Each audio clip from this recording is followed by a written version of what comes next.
Assalamualaikum warahmatullahi wabarakatuh. Diulang. Semangat. Ya,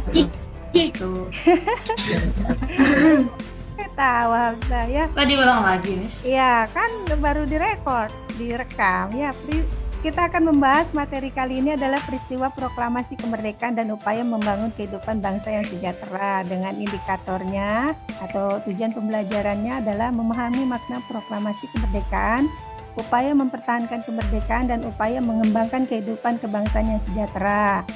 Terus yang berikutnya adalah menyajikan laporan tentang makna proklamasi kemerdekaan, upaya mempertahankan kemerdekaan, dan upaya mengembangkan kehidupan kebangsaan yang sejahtera. Nah, ini materinya yang akan kita pelajari, yaitu yang pertama adalah peristiwa proklamasi kemerdekaan Indonesia. Yang kedua, upaya mempertahankan kemerdekaan Indonesia. Yang ketiga adalah agresi militer Belanda. Yang keempat, pengakuan kedaulatan. Yang kelima, mengisi kemerdekaan. Dan yang terakhir adalah evaluasi. PKN. Iya, ini ada hubungannya nih, makanya PKN dengan IPS ya. IPS dulu baru PKN. Kemarin kalian PKN dulu sih baru IPS, jadi kurang ini. Kalau yang kelas lain IPS dulu baru PKN ya. Pendahuluan. Bangsa asing yang pernah menjajah Indonesia itu ada bangsa Eropa, ada bangsa Asia ya. Bangsa Eropa seperti Portugis, Belanda, dan Inggris. Nah, 3 bangsa Eropa inilah yang pernah menjajah Indonesia, tapi yang paling lama adalah bangsa Belanda ya. Bangsa Belanda berhasil menjajah Indonesia selama 350 tahun atau 3,5 abad. Lama atau sebentar? Lama banget. Satu tahun aja udah kayak nunggu 1 abad. Iya, lama pakai banget katanya. Lama banget sampai 350 tahun atau 3,5 abad. Apakah rakyat Indonesia diam saja selama dijajah? Tahu. Hah? Nggak tahu. Nggak tahu? Ayo jawab dong. Rakyat Indonesia senang dijajah? Ya enggak lah. Enggak. Terus apakah diam saja? Enggak melakukan Enggak. perlawanan? Enggak, lawan dong. Melawan. Ya, rakyat Indonesia tidak diam saja selama dijajah 350 tahun ini. Banyak perlawanan-perlawanan yang dilakukan oleh rakyat Indonesia seperti Imam Bonjol, Pangeran Diponegoro, Cut Nyadin, dan lain-lain. Semua pernah melakukan perlawanan dari daerah-daerah yang lain. Ada cumannya mereka melakukan perlawanannya itu per daerah, tidak serentak, tidak bersatu ya, sehingga gampang dikalahkan oleh bangsa penjajah, terutama Belanda ini. Nah, Belanda ini kenapa bisa lama menjajah Indonesia, itu dia menerapkan politik adu domba. Jadi selama dia menjajah, dia melaksanakan politik adu domba yang dikenal dengan divide et impera, sehingga rakyat Indonesia itu tidak bersatu lalu diadu domba, sehingga terus terjadi perang saudara dan perjuangannya hanya kedaerahan saja, tidak bareng-bareng, tidak bersatu. Makanya bangsa Belanda berhasil menjajah Indonesia sampai selama ini 350 tahun atau 3,5 abad ya. Namun akhirnya bangsa Indonesia itu sadar bahwa mereka itu diadu domba ya. Lalu muncullah rasa persatuan dan kesatuan yang ditandai dengan munculnya organisasi Budi Utomo pada tanggal 20 Mei 1908 dan lahirnya Sumpah Pemuda 28 Oktober 1928. Nah, ini Misusi nggak bahas ya, karena kita bahasnya tentang proklamasi ini hanya pendahuluan saja. Terus yang ketiga adalah bangsa Inggris juga pernah menjajah Indonesia ya, cuman sebentar bangsa Inggris. Ini nanti yang menyebabkan wilayah Indonesia itu akan terpecah seperti Malaysia, Brunei, dan Singapura tidak jadi wilayah Indonesia sekarang dan menjadi negara yang terpisah dari Indonesia. Terus yang berikutnya adalah bangsa Asia. Kita juga pernah dijajah oleh bangsa Asia. Kalau mereka pecahnya beda, jadinya nggak bisa pecah ya negara. Iya, ya. Jadi Indonesia pernah dijajah oleh bangsa Asia, yaitu Jepang. Ya, bangsa Jepang juga pernah menjajah Indonesia selama 3,5 tahun atau 3,5 tahun. Beda sama Belanda 3,5 abad. Kalau Jepang itu 3,5 tahun. Cuman selama penjajahan Jepang itu rakyat Indonesia sangat menderita sekali sampai mengalami kelaparan yang luar biasa. Itu ya. Kita masuk ke materi intinya, yaitu tentang peristiwa proklamasi kemerdekaan Indonesia. Peristiwa paling ini ya, Jepang itu orang Indonesia pada nggak suka ya. Semua yang dijajah juga palingnya.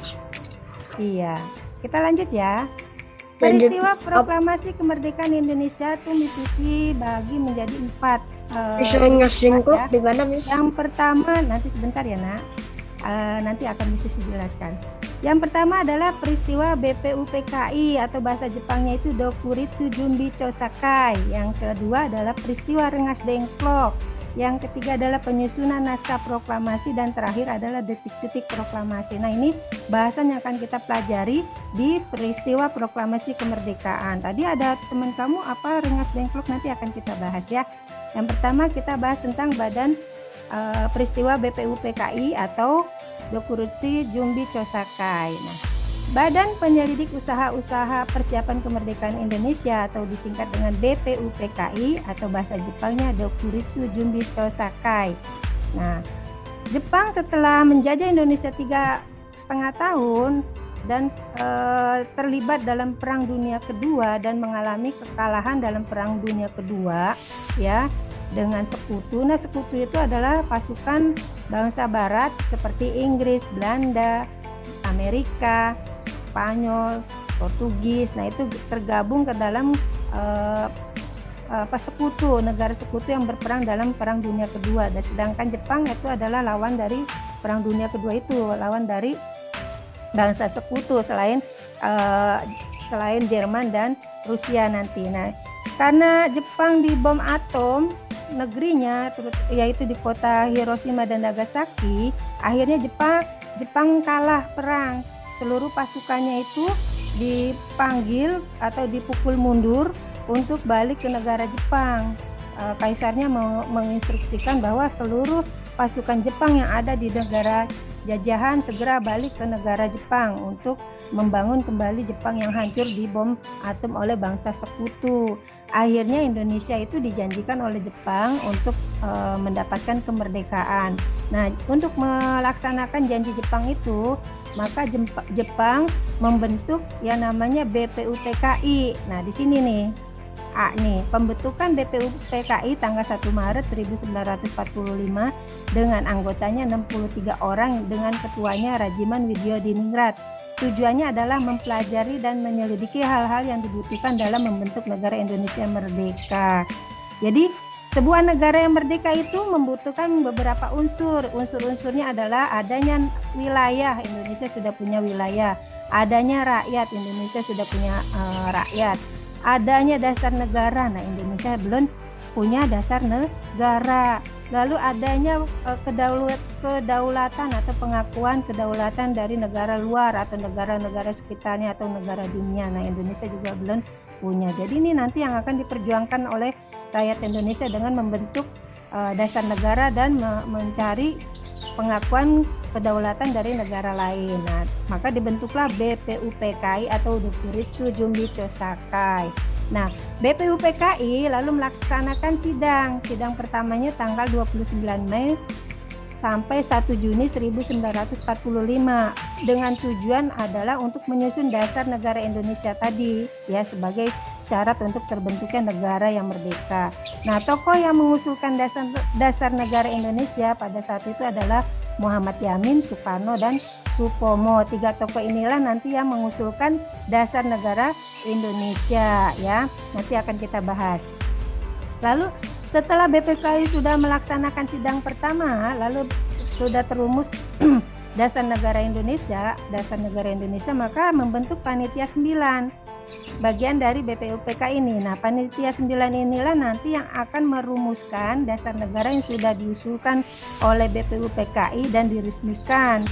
Ya, rumusan dasar negara itu sudah ada dan sudah akan diresmikan dengan namanya Piagam Jakarta atau Jakarta Charter.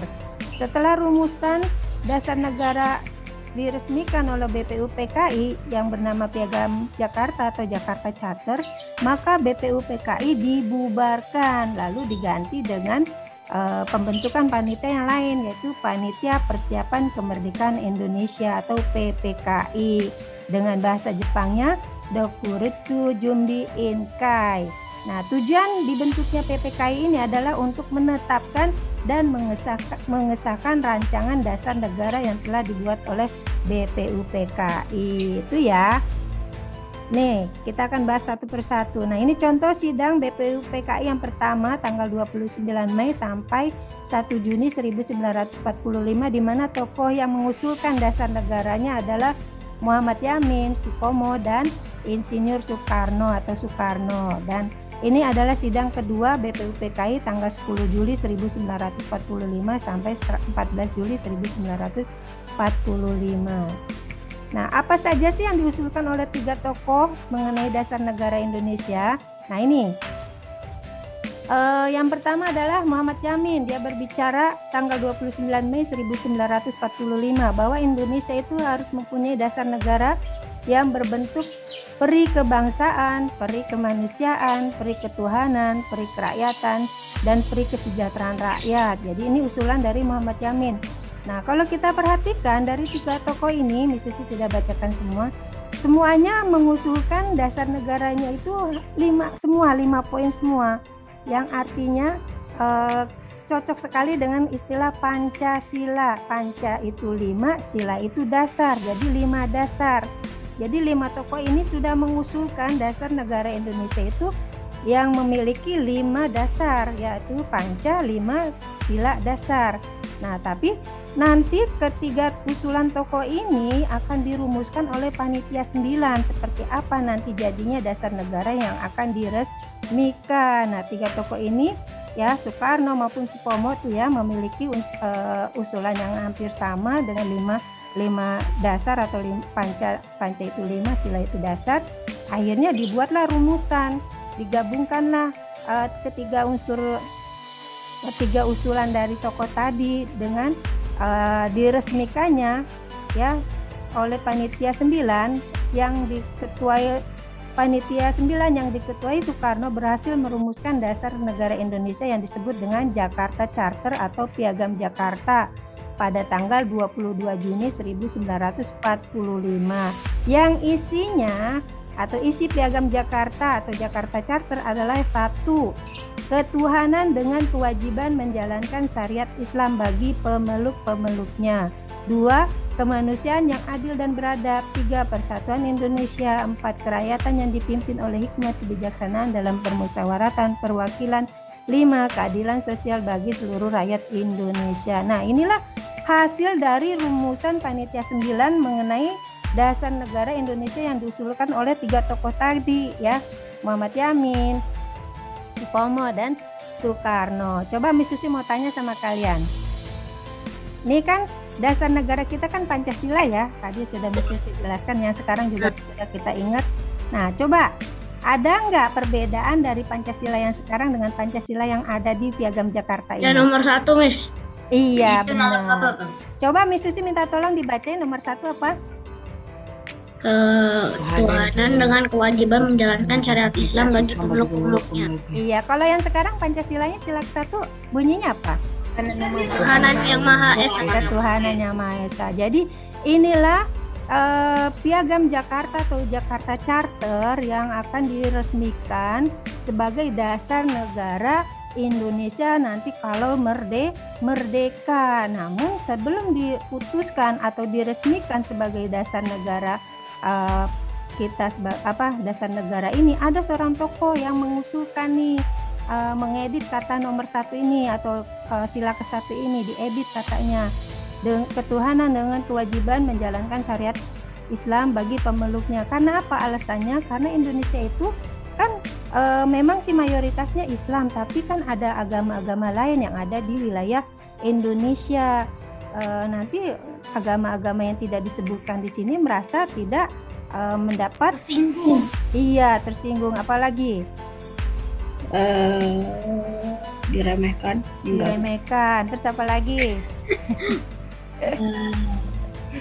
Iya, jadi menurut Muhammad Hatta ini belum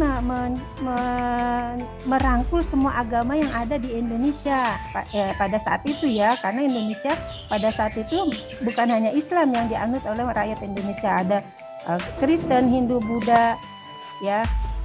Jadi Kristen, Hindu, Buddha pada saat itu belum ada Konghucu diresmikan. Nah, akhirnya usulan Muhammad Hatta itu dikabulkan dengan dieditnya kata sila pertama ini yang sekarang kita kenal menjadi ketuhanan yang Maha Esa, walaupun intinya sama mengenai bahwa bangsa Indonesia adalah percaya adanya Tuhan. Maka dengan dieditnya sila ke-1 ini, maka semua agama yang ada di Indonesia itu sudah terangkul dalam dasar negara Indonesia, yaitu Pancasila. Akhirnya sampai sekarang Pancasila yang berbunyi seperti itu. Tapi awalnya dasar adanya Pancasila ini ya, sejarahnya seperti itu ya. Jadi ketuhanan dengan kewajiban menjalankan syariat Islam bagi pemeluknya. Ada yang ingin ditanya sampai sini sebelum sesi lanjut? Ada. Lanjut ya. Nah, ini tadi ada yang tanya peristiwa Rengas Dengklok. Ini udah belum? Yang kedua adalah peristiwa Rengas Dengklok. Nah, Rengas Dengklok ini adalah nama sebuah daerah ya, atau nama sebuah tempat ya. Kenapa muncul ada peristiwa Rengas Dengklok ini? Gara-gara nih ceritanya seperti ini. Berita kekalahan Jepang terhadap sekutu membuat Sultan Syahrir dan golongan muda lainnya mendesak Soekarno dan Muhammad Hatta untuk segera melakukan proklamasi kemerdekaan Indonesia. Namun ditolak oleh mereka ya, Soekarno dan Muhammad Hatta. Nggak usah, kita harus sesuai prosedur karena Jepang sudah menjanjikan akan memberikan kemerdekaan kepada kita. Namun Sultan Syahrir dan golongan muda itu mendesak Soekarno dan Muhammad Hatta harus segera memproklamasikan kemerdekaan Indonesia karena pada saat itu Indonesia mengalami kondisi kekosongan kekuasaan atau vacuum of power, di mana Jepang sudah menarik mundur tentaranya supaya pulang ke negerinya, ke Jepang, dan Belanda serta Inggris belum ada di Indonesia untuk kembali menduduki Indonesia. Maka Indonesia mengalami kekosongan kekuasaan. Nah, inilah dimanfaatkan oleh para pemuda, golongan pemuda ya, diusulkan dengan Sultan Syahrir ini untuk segera memproklamasikan kemerdekaan. Nah, karena Soekarno, Muhammad Hatta dan Muhammad Hatta menolak, akhirnya mereka didesak, dibawa ke Rengas Dengklok, ke sebuah tempat yang terpencil ya, karena Soekarno dan Muhammad Hatta itu tinggal di Jakarta, lalu dibawa ke Rengas Dengklok. Supaya apa? Tujuannya adalah menjauhkan mereka dari pengaruh Jepang dan segera memproklamasikan kemerdekaan Indonesia untuk segera dilaksanakan. Nah, setelah dibawa ke Rengas Dengklok, akhirnya Muhammad Hatta dan Soekarno setuju untuk segera melaksanakan atau membuat proklamasi kemerdekaan Indonesia dengan menyusun teks proklamasi di rumah Laksamana Tadashi Maeda di Jakarta. Nah, Laksamana Tadashi Maeda ini adalah seorang perwira tentara Jepang yang mendukung perjuangan rakyat Indonesia. Nah, ini yang di samping ini adalah teks proklamasi yang dirumuskan oleh mereka yang nanti akan dibacakan pada tanggal 17 Agustus 1945 ya. Perlu kalian ketahui bahwa 17 Agustus 1945 ini adalah hari Jumat ya, tanggal 17 Ramadan, di bulan tanggal 17 Ramadan. Jadi pas di bulan puasa ini kita proklamasi kemerdekaannya pas di bulan puasa atau di bulan Ramadan ya. Lalu setelah dirumuskan naskah proklamasi ya, segeralah keesokan harinya tanggal 17 Agustus. Tadi kan perumusan naskah proklamasi ini kan tanggal 16 Agustusnya ya. Lalu tanggal 17 Agustusnya segera akan diproklamasikan kemerdekaan Indonesia. Nah, proklamasi itu artinya mengumumkan bahwa Indonesia sudah merdeka. Jadi istilah kata proklamasi ini adalah mengumumkan bahwa Indonesia merdeka. Yang awalnya akan dilaksanakan di lapangan Ikada atau Monas, namun karena sudah dikepung oleh tentara Jepang yang masih ada di Indonesia, akhirnya pembacaan proklamasi itu dilaksanakan di rumahnya Soekarno, Jalan Pegangsaan Timur nomor 56 Jakarta. Nah, dengan pembacaan proklamasi kemerdekaan oleh Soekarno yang mengatasnamakan bangsa Indonesia ya, Soekarno dan Muhammad Hatta akhirnya diumumkan bahwa Indonesia merdeka, atau dengan bahasa lain diproklamasikan kemerdekaan. Setelah pembacaan proklamasi dilanjutkan dengan pengibaran sangsaka merah putih yang diiringi dengan lagu Indonesia Raya yang pertama kali dikibarkan di udara. Di udara bendera warna merah putih yang sebelumnya warna merah putih biru, lalu putih di tengahnya bulat, bendera Jepang. Akhirnya bendera merah putih kita berkibar di udara. Nah, inilah yang membuat rakyat Indonesia sangat terharu karena sudah sekian lama mendambakan kemerdekaan. Akhirnya tercapai juga kemerdekaan di tanggal 17 Agustus 1945.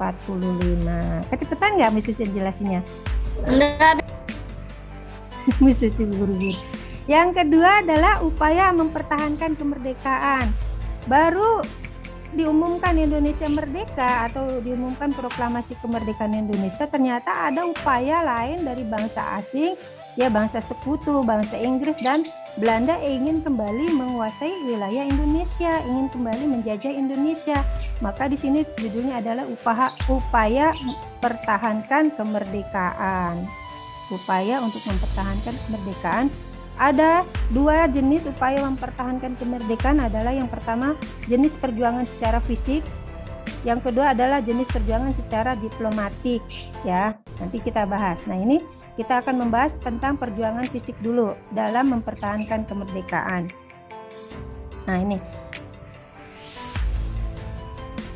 Setelah bangsa Jepang menyerah, Tentara Keamanan Rakyat Indonesia sudah memproklamasikan kemerdekaan. Namun ada upaya bangsa asing ingin kembali menjajah Indonesia yang dilakukan oleh bangsa Inggris dan Belanda, sehingga timbullah perang di Semarang. Kenapa? Karena mereka mulai mendarat di kota Semarang karena ingin menaklukkan kota Semarang. Akhirnya rakyat Semarang melakukan perlawanan yang dikenal dengan pertempuran 5 hari di Semarang. Jadi pertempurannya ini berlangsung selama 5 hari di Semarang. Ya, banyak korbannya di sini. Terus yang kedua adalah pertempuran Semarang. Iya. Yang kedua adalah pertempuran Medan Area, sama seperti di Semarang juga. Tentara Inggris dan Belanda mendarat di kota Medan, sama seperti di Semarang juga dia ingin menguasai wilayah Medan.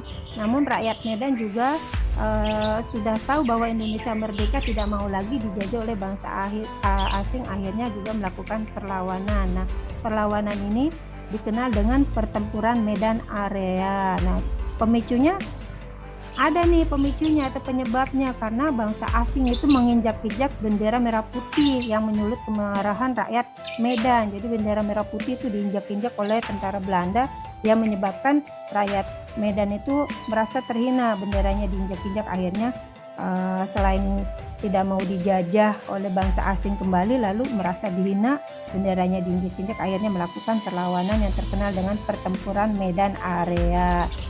Yang ketiga adalah pertempuran Bandung Lautan Api. Nah, bangsa sekutu dengan nikah sekutu tadi seperti sudah Miss Susi jelaskan, ada gabungan negara-negara bangsa barat ya, Amerika, Inggris, Belanda, Spanyol, Portugis. Nah, itu bergabung di sini ya, bersatu ya, mereka aja bersatu untuk menguasai negara-negara yang ada di Asia termasuk Indonesia.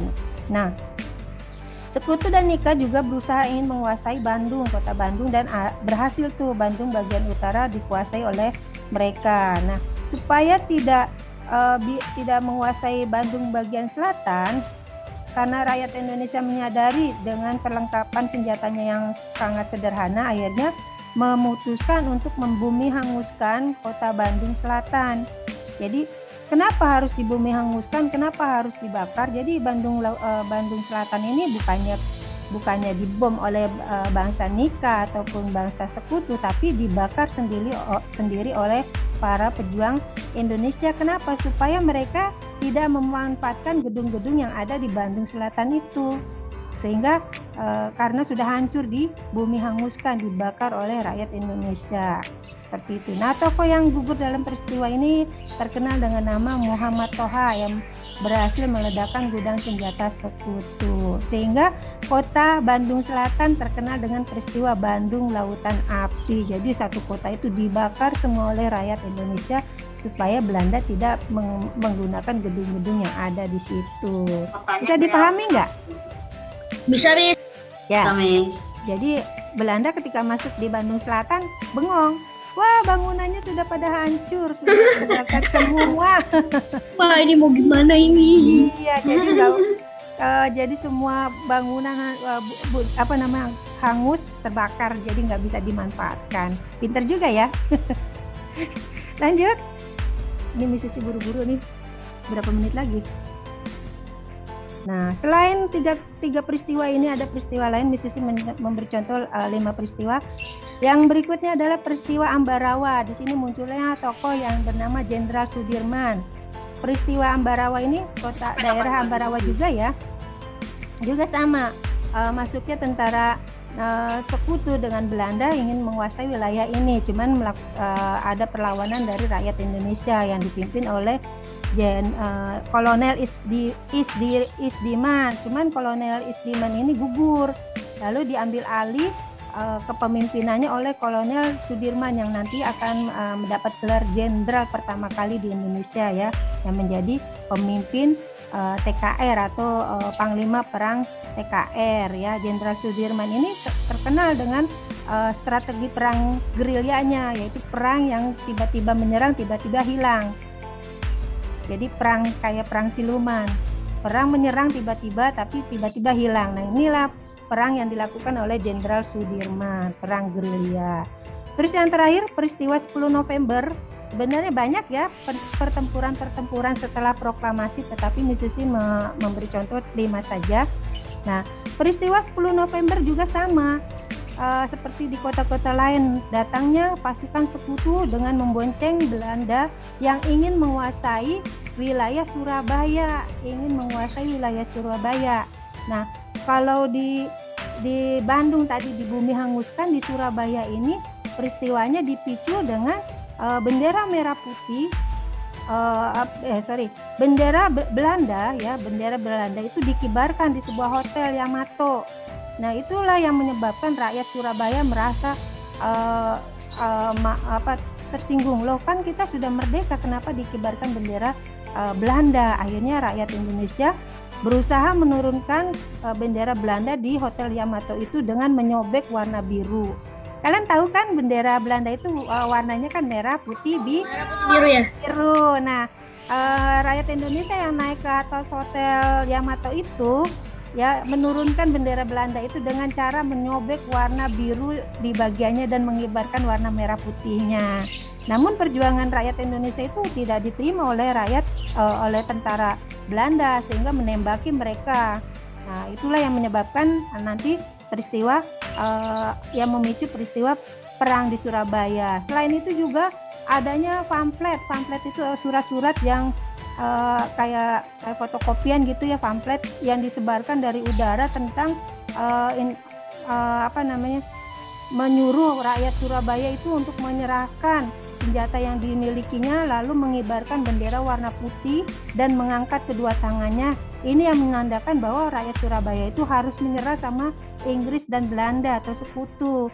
Nah, inilah yang memicu kemarahan rakyat Surabaya dengan dihina seperti itu. Kita dihina dengan harus menyerahkan senjata, mengibarkan bendera warna putih, menyerah, dan harus mengangkat kedua tangan kita ke atas yang menyatakan kita menyerah. Akhirnya rakyat Surabaya sangat tidak terima dengan perilaku bangsa asing yang ingin kembali menjajah Indonesia, terutama kota Surabaya, maka melakukan perlawanan. Nah, semangat bertempur ini dikobarkan oleh seorang tokoh yang bernama Bung Tomo yang memberikan motivasi supaya rakyat Surabaya jangan takut. Meskipun kita tidak memiliki senjata yang modern dengan bambu runcing, dengan golok, tapi kita harus berjuang membela kemerdekaan yang kita sudah dapatkan. Akhirnya rakyat Surabaya dengan slogan berperang sampai titik darah penghabisan ya, akhirnya berjuang mempertahankan kemerdekaan kota Surabaya, khususnya ya mempertahankan kemerdekaan Indonesia. Maka banyaklah korban rakyat Surabaya, sehingga peristiwa yang sangat dahsyat ini di Surabaya ini diperingati oleh kita yang sekarang, generasi sekarang, sebagai peristiwa Hari Pahlawan. Jadi peristiwa Hari Pahlawan ini salah satunya untuk menghormati peristiwa di Surabaya ini 10 November yang sebentar lagi kita rayakan. Sekarang tanggal berapa? Halo? 4 berapa hari lagi kita untuk merayakan Hari Pahlawan? 6 hari lagi ya? 6 hari ya. Ini contoh dokumentasi ya, bagaimana rakyat Indonesia itu semangatnya tinggi meskipun dengan senjatanya bambu runcing, bukan senapan. Sementara Belanda itu atau sekutu itu senjatanya sudah canggih, sudah dengan menggunakan bom, senjata modern ya. Terus pesawatnya dari sini dibombardir kota Surabaya, tapi dengan semangat berjihad, semangat berjuang yang tinggi, akhirnya kota Surabaya berhasil dipertahankan dengan wafatnya tokoh atau pemimpin Belanda, pemimpin sekutu itu ya, Malabi itu ya. Nah, yang berikutnya adalah perjuangan diplomasi. Diplomasi itu adalah perjuangan secara perundingan. Kalau tadi secara fisik, ini perjuangan secara perundingan. Perundingan itu duduk bermusyawarah dengan akhirnya nanti membuat sebuah pernyataan perjanjian. Nah, ini ada 4 perjanjian yang dilakukan bangsa Indonesia dengan Belanda, yaitu perjanjian Linggajati, perjanjian Reville, perjanjian Rumroyen, dan perjanjian Konferensi Meja Bundar. Nah, 4 perjanjian ini semuanya ini sangat merugikan pihak Indonesia. Tapi demi mendapatkan pengakuan kedaulatan, akhirnya Indonesia setuju nih dari semua 4 perjanjian ini ya, menyetujui 4 perjanjian ini. Walaupun sangat dirugikan. Nanti kenapa sangat dirugikan? Karena wilayah Indonesia itu yang diakui oleh Belanda itu yang di perjanjian Linggajati hanya Sumatera, Jawa, dan Madura. Sementara wilayah lain menjadi wilayah kekuasaan Belanda. Lalu yang perjanjian Renville lebih parah lagi, karena wilayah Indonesia itu bukan Pulau Jawa, Pulau Sumatera, dan Pulau Madura, tapi mulai disempitin lagi. Wilayah Indonesia itu hanya Sumatera, sebagian wilayah Jawa Barat, Yogyakarta, dan Jawa Tengah. Jadi di Pulau Jawa itu tidak semuanya menjadi wilayah Indonesia. Dan begitu juga dengan perjanjian-perjanjian lain ini yang semuanya itu merugikan rakyat Indonesia. Tapi demi mendapat pengakuan kedaulatan kemerdekaan Indonesia menyetujui ini keempat perjanjian ini. Namun nanti keempat perjanjian ini masih belum puas nih Belanda nih ya. Kenapa? Karena masih ingin kembali menguasai seluruh wilayah Indonesia dengan melakukan agresi militer. Ini contoh gambar perjanjian tadi ya, ada perjanjian KMB, perjanjian di sebuah kapal perang yang namanya kapal Renville, dan perjanjian Rumroyen. Rumroyen ini nama tokoh ya yang menandatangani perjanjian tersebut. Nah, ini sudah mendapatkan hasil perjanjian yang banyak merugikan Indonesia dan mendapatkan keuntungan yang besar. Belanda masih belum puas sehingga dia melakukan agresi militer. Agresi militer itu menguasai ya, menyerang lagi. Belanda menyerang lagi wilayah-wilayah Indonesia yang tadi dinyatakan sudah merdeka. Dia nggak puas sehingga melakukan agresi militer. Yang pertama adalah di tanggal 21 Juli 1947. 3 menit lagi. Yang kedua, agresi militer Belanda 19 Desember 1948. Itu ya. Nah, terus akhirnya berjuang mendapat pengakuan kedaulatan dari bangsa lain, terutama Belanda. Akhirnya Belanda mengakui Indonesia merdeka bukan tanggal 17 Agustus 1945, tapi tanggal 27 Desember 1949. Nah, ini Belanda mengakui bahwa Indonesia merdeka di tanggal ini, bukan tanggal 17 Agustus. Nah, dengan ditandatangani oleh Ratu Belanda, yaitu Ratu Juliana, dan wakil dari Indonesia Muhammad Hatta. Itu ya, peristiwa pengakuan kedaulatan. Nah, ini di sini tokoh-tokoh yang berjuang demi pengakuan kedaulatan seperti Muhammad Hatta, Jenderal Sudirman, Soekarno, Sri Sultan Hamengkubuwono ke-9. Nih tokoh-tokoh ini yang berjuang untuk pengakuan kedaulatan bangsa Indonesia dari bangsa lain. Setelah itu, setelah mendapat pengakuan kedaulatan, apa yang akan dilakukan bangsa Indonesia setelah merdeka dengan mengisi kemerdekaan ya? Bagaimana cara mengisi kemerdekaan?